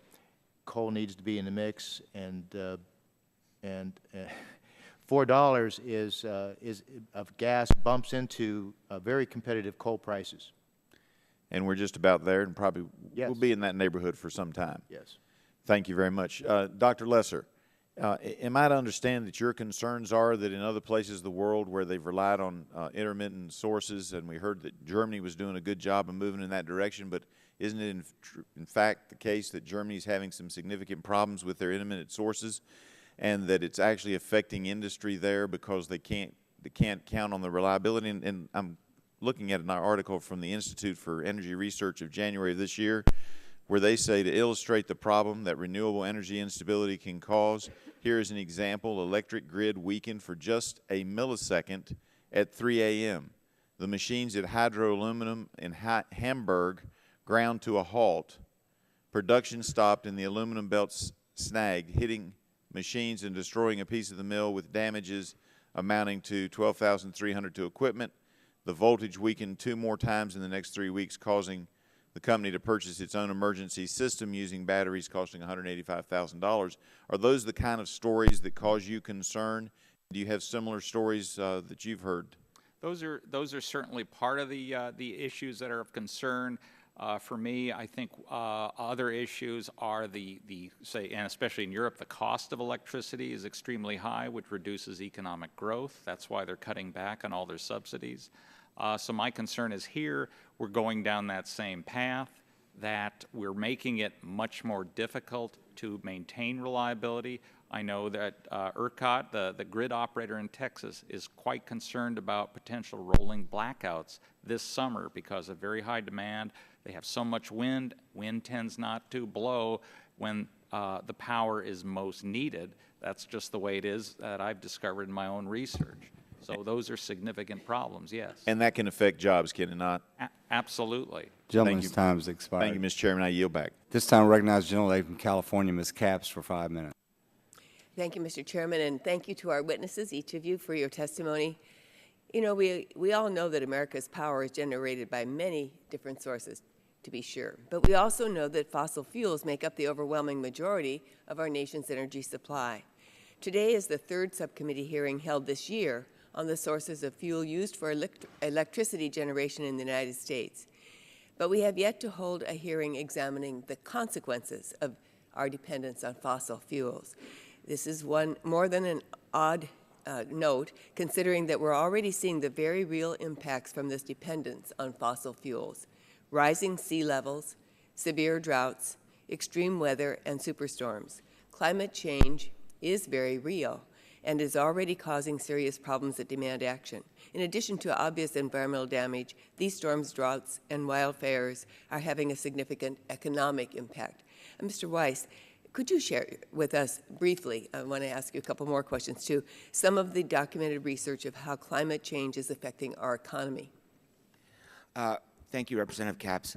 Yes, we analyzed the $25 billion in damages extreme weather events over the past 2 years, including the drought in Texas and the Southwest, and found that the total economic damages were $188 billion. In addition, the federal government spent $136 billion on disaster relief and recovery over those same period, which is about $400 per household per year for disaster relief and recovery. Thank you. In your testimony today, you stated and it's a quote, "Because the federal government pays for a major share of disaster recovery, investing in resiliency now will help protect taxpayers from more deficit spending in the future."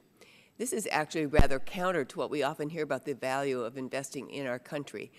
Could you elaborate on this just briefly? How can pre-disaster mitigation spending actually save taxpayers money in the long run? Well, the Federal Emergency Management Agency found that by investing $1 in disaster resilience, or what they call pre-disaster mitigation, that reduces damages by $4.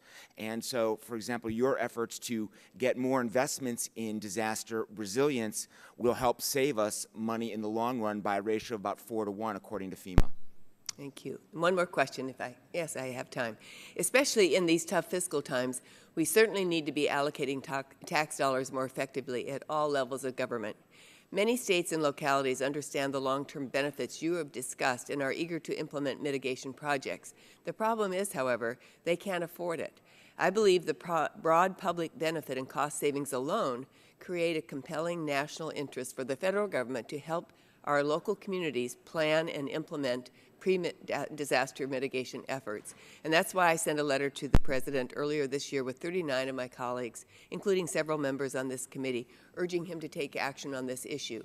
And I was pleased to see the President's fiscal year 2014 budget include $200 million for climate mitigation projects, but this really only scratches the surface of what's needed. So, Mr. Weiss, again, there is an estimate of how much funding is needed for these projects nationwide. Would you share some information around that topic with us? Well, the Congressional Research Service was looking at this for the utility industry, and they found that the American Society of Civil Engineers estimates we need to spend over $600 billion between now and 2020 to make our utility system more resistant to disruption from extreme weather. But they could not find another estimate besides the ASCE one about it, and so that's something we need to do, which, again, in your letter to the President, you recommended. It's important when looking at the costs of natural gas and coal-generated electricity that those fuels include the external economic costs of their use, which includes climate change and extreme weather linked to climate change. Otherwise, society is in effect subsidizing the use of coal and natural gas by paying these costs for damages from extreme weather, and then paying the taxpayers, paying $400 a household for disaster relief and recovery. We need to shift our attitude, and I appreciate your comments. This is a major problem, I know. Our Energy and Commerce Committee, I think, is tasked with something that can't be solved overnight, but we need to start moving in that right direction. So, Mr. Chairman, I hope this committee will begin to examine the realities of climate change and what we can do and what our obligations here in this committee are to minimize its impacts. And I yield back. Thank you, Ms. Capps. At this time, I recognize the gentleman from Texas, Mr. Barton, for 5 minutes. Thank you, Mr. Chairman, and I appreciate you and Mr. Rush holding this hearing. At a previous hearing earlier this year, one of our witnesses, Mr. Gramlich, was here representing the Wind Association, and I asked him some question about the production tax credit impacting negative prices into the grid in ERCOT, and to his credit, we asked some questions on the record, and he did answer. My staff was a little bit puzzled by the answers because they don't conform with the information that we have at the staff level, but I do admit that you can look at data and interpret it different ways. So instead of revisiting those questions directly to Mr. Gramlich, I'm going to ask Dr. Lesser, who's sitting next to him, to take a crack at it. So Dr. Lesser, the issue is the production tax credit for wind, which I supported when it was initially proposed because wind power was a startup struggling sector of the energy economy, and I felt it was fair to help give it some production tax credits to get it off the ground. I think it's a more difficult proposition now because wind power is firmly established and is a significant part of the generation system in states like Texas. So my question to you, Doctor, do you think the production tax credit impacts the way market prices are in ERCOT in Texas, and do you think that it should be allowed to bid negative, to use the production tax credit to bid negative into the grid, which has happened, although it's disputable how often it's happened? Thank you, Mr. Barton. No, I do not think that wind operators, anyone receiving the PTC, should be eligible to bid negatively. There's no reason for that. Studies by the Northbridge Group showed that negative prices are far more prevalent than have been indicated. Those negative prices are affecting the viability of conventional generators, which has an effect on reliability. As far as the PTC going on, you've now had these direct subsidies and mandates for 35 years since PURPA was passed. One of the arguments you'll often hear is that the wind industry requires additional subsidies to be cost competitive, yet earlier on we hear wind is competitive and it's cheaper. The problem with that, well, if it's cheaper, why do you continue to need subsidies? The other issue I would raise is that if the problem is what you're doing is you're distorting the market so much by having a subsidy that's in fact greater than the average market price in many areas. For example, the price in PJM that serves DC as well as much of the upper Midwest and Atlantic states was less than the $35 value of the PTC last year. When you have a subsidy that's larger than the average market price, that introduces huge economic distortions. In the long run, that drives out investment of other resources. That means that consumers will end up paying higher prices. They will not benefit. It's simply an economic fallacy to say that you can subsidize your way to greater economic growth, lower prices. It just cannot happen. Is there a way, absent eliminating the production tax credit, to change the rules to prevent using that subsidy to bid into a competitive market?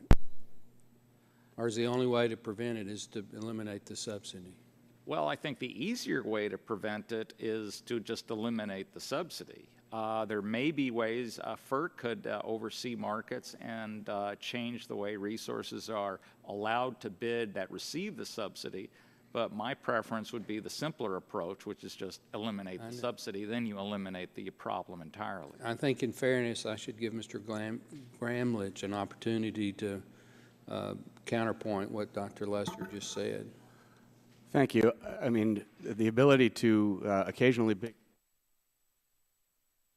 all resources on the grid, and there are conventional power plants that do so at times, and they also receive a variety of federal incentives. So if any such line of policy inquiry is pursued, we would urge that they not single out wind. Well, that's a true statement.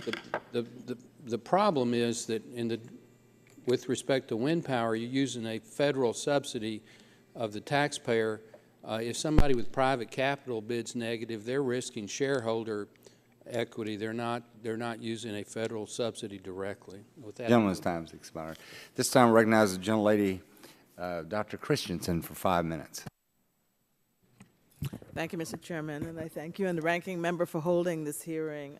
It's been very informative as we in the Virgin Islands work to transition to cleaner, less expensive fuel. During the hearings, the subcommittee has had on challenges to electric reliability. We haven't heard much about how climate change is already affecting electric utilities.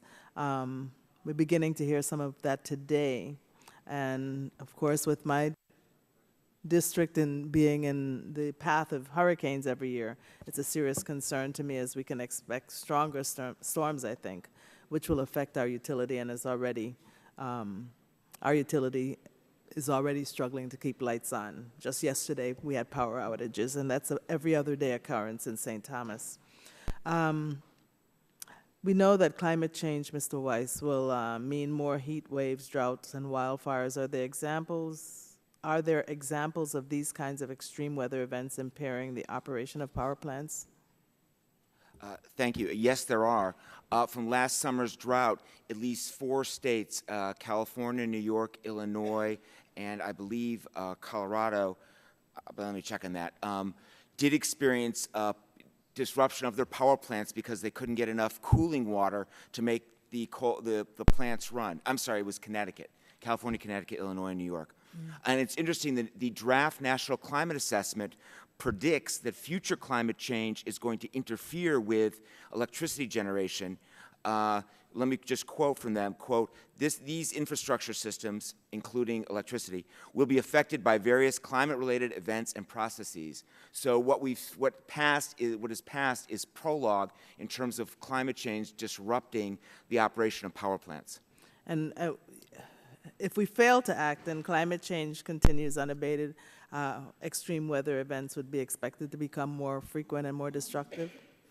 Yes, the National Climate Assessment also predicts that there'll be an increase in extreme weather events, droughts, floods, storms, heat waves, and wildfires. Right, and in addition to the storms, I live on islands, and this was one of the articles from our newspaper yesterday. So both of my power plants are located near shoreline, so the rising sea level is another threat in addition to the storms. So if we're concerned about the reliability of our electric grid and government spending, we really need to address climate change. Mr. Weiss, has the National Academy of Sciences or any other scientific institution determined that we are currently on track to avoid dangerous climate change?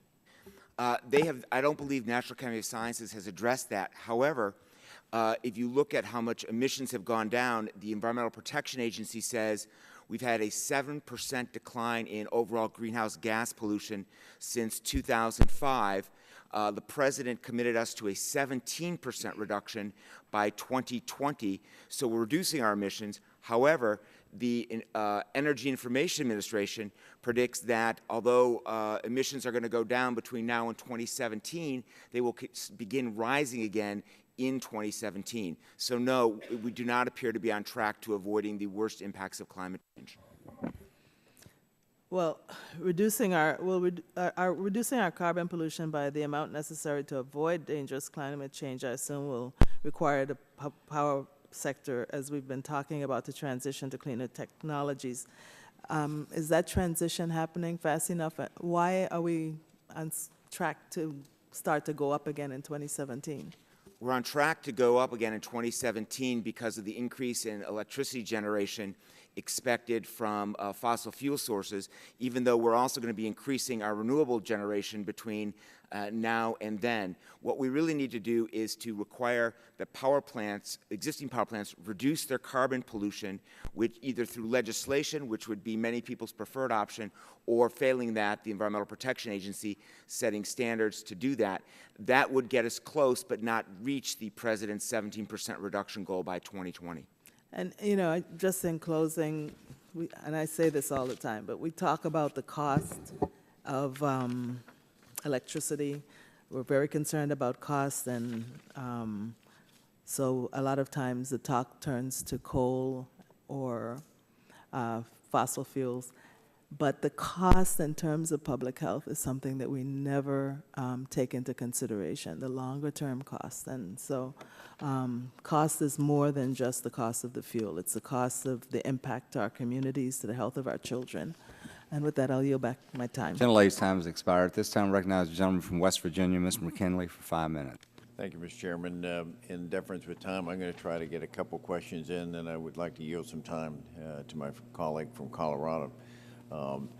First, Ms. Seipel, I want to thank you for your investment in the development of the Marcellus shale gas and what you're doing in West Virginia.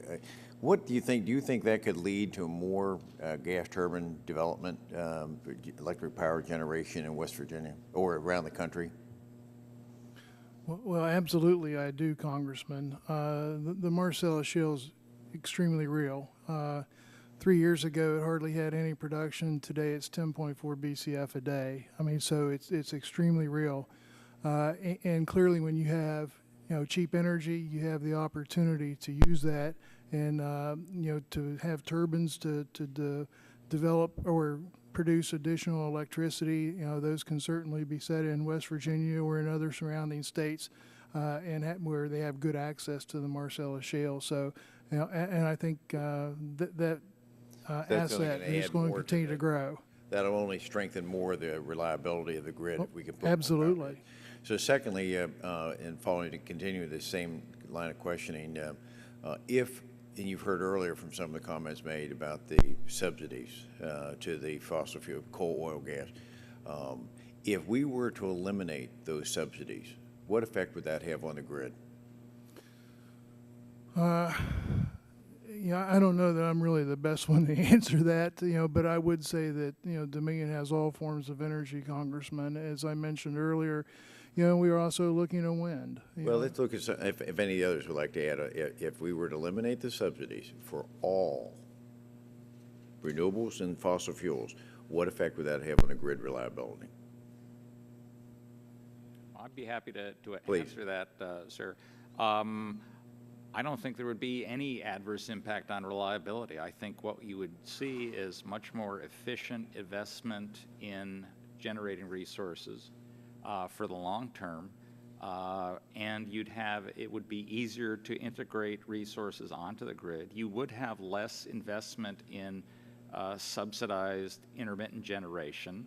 However, the subsidies, when you look at the subsidies in contrast to on a total dollar basis, as Mr. Gramlich has done, but look at it on a per megawatt hour basis, the Energy Information Administration has issued reports saying that intermittent resource subsidies are far greater, and in combining both that PTC and requirements to use through renewable portfolio standards. So I don't think there'd be any adverse impacts. I think the grid would actually benefit. Thank you. Mr. Chairman, I'd like to yield back the balance of my time then to my friend from Colorado. Okay, gentleman yields to the gentleman from California.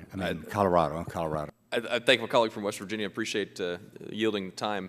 Mr. Gramlich, there was a question I think that you had received from Mr. Waxman that I wanted to clarify a little bit if I could.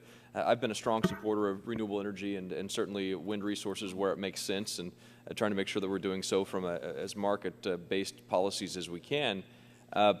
And I think the question was about whether or not there was backup baseload generation required for wind. And I believe your answer was there is no baseload backup required. There are reserves required for wind and coal and gas and all resources. All resources have the potential to go off at any moment. And ever since we've had a power grid, we have had backup across the grid that fills in case any resource goes offline. Well, and thank you. I just want to restate some of the testimony in a committee hearing earlier this year with Mr. Moeller from the FERC, chairman of the FERC Commission, talking about backup wind generation. It said that I asked the question, so for every 5 megs, you need 4 megs of base load in some instances, and he said that is correct. So, I mean, certainly that was what Mr. Moeller at FERC had testified before this committee. I'd love to have the opportunity to perhaps provide written testimony in response to that. Oh, sure. I mean, do you think he was wrong when he said that? Yes, there's a tiny incremental addition of reserves needed to bring on new wind, and it is, in fact, no greater than what is needed when new conventional sources are brought onto the grid. Well, I'd be interested in hearing if the commissioner was I know him well. We're happy to discuss. Yes. Mr. Weiss, do you think hydropower is a renewable energy? Yes, it is. One of the concerns I have, in Colorado, they passed a Senate Bill 252 at the state legislature that requires rural cooperatives to increase their renewable energy standard to 25%. They get approximately 12% of its power needs from WAPA, which gets a tremendous amount of its power from federal hydropower. That's where WAPA gets its power, federal hydropower, yet none of that power is counted under the Colorado Renewable Energy Standard because it is hydropower. It's not considered a renewable energy resource. Do you think we should change the law in Colorado to include federal hydropower since it is a renewable energy resource in your mind? I would leave that to Coloradans to decide. But if you were there, you would say, yes, it's renewable?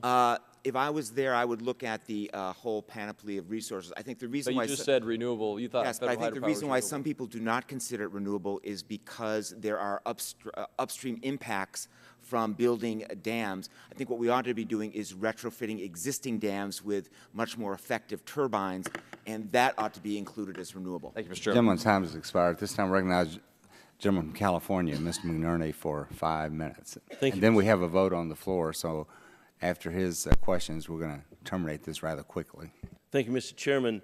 Wind energy comes on and offline slowly because a large-scale windmill, you have hundreds or maybe thousands of large windmills over hundreds of square miles. If one or two comes on or shuts off, it has very little impact.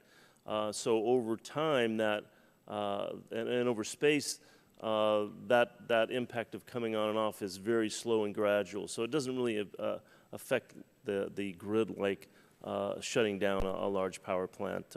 I just want to make sure that I had an opportunity to say that. Mr. Ciccio, I certainly enjoyed your testimony, but it was a little confusing in a sense, and let me explain why. I understand your concerns about lack of federal oversight on natural gas pipeline reliability, but often we hear from industry, we hear from the other side that federal oversight is a problem. We need to let the market straighten things out. So my question is this. Do you propose the lawmakers create regulations to keep customers safe while also taking note of business considerations? Is there a way we can do that here? Is that too big of a broad of it? Well, remember who we are. We are consumers. We have a different perspective. We are the companies that rely upon reliability of that grid. And we see that there is an agency that is overseeing electric reliability nationwide, and that's NERC. We do not see an organization that is looking at pipeline reliability, for example, at peak demands. The pipelines in this country and the regulations are very good. What has changed is the market. The market has changed. We have, over a 4-year period of time, significant changes to coal-fired power generation, new natural gas coming on. We have the industrial renaissance happening that's going to increase natural gas demand on those same pipelines. So from a customer's point of view, there is a need for oversight to make sure that these things are reliable. Shame on us if we don't know if there's a pipeline reliability issue. Thank you. Mr. Weiss, in your testimony, you mentioned that climate change causes increased instances of extreme weather events, which in turn threatens electric reliability. Do you think that we simply need to invest in better infrastructure, or how would we best move forward to improve reliability in face of these extreme events? I think we need to do two things. First, we need to reduce the carbon pollution and other emissions that are responsible for climate change. As I mentioned earlier, we're making progress, but not nearly fast enough to avert the worst impacts of climate change. But second, we do need to improve the resiliency of our infrastructure. Representative Capps has proposed creating a commission to do that, that would look at how much money we need and identifying a dedicated source of revenue to pay for it, and I would support that proposal. Thank you for your brief answer. Mr. Ashok, how much, just my own curiosity, how much, if any, do gas-fired power plants, how much gas do the typical plant keep on site, if any? Obviously, gas is different from storing other fuels. Yep. Some do actually have, in the Northeast, LNG storage. And one of the reasons why New England has problems that the rest of the country does not have is because the geology of New England doesn't allow for gas storage. Gas is usually stored underground. That's Mr. Seipolt's business. The plant itself would not store gas per se, except in certain situations where there are LNG facilities nearby. But many of the plants that are gas-fired are also dual fuel with oil, and so that's one of the major sources of power at peak time in New England is the dual fuel plants. Do you think we can create a broad policy on a federal level that provides adequate flexibility to regional overseers? I do. I think actually FERC is going about it the right way. They're approaching this, as you've heard in the prior hearings, with regional hearings, technical conferences. They're holding all of us, our feet to the fire. And I think we do have that infrastructure. With all due respect to Mr. Ciccio, he misunderstands NERC. NERC does not order the development of electric or gas assets. So I would argue that NERC actually is the gas reliability entity in the same way, because they're drawing attention to these issues. Their Phase 2 report will be out very shortly. I think the committee can rest assured that you have the regulators and the grid operators and all of us in the market very, very attuned to these issues, and we're going to solve them. Thank you. I yield back, Mr. Chairman. Oh, thanks very much, and that terminates today's hearing. Once we adjourn, Mr. Schelk, you and Mr. Ciccio can get together and talk this out. But we appreciate the testimony that all of you gave, and we continue to look forward to working with you on grid reliability and integration cost. And without objection, I'll enter to the record a statement from the Natural Gas Council and the American Public Power Association. The record will remain open for 10 days, and some of you will be receiving some additional questions, and we'd appreciate your response. And so thank you. Once again, the hearing is now concluded. Thank you.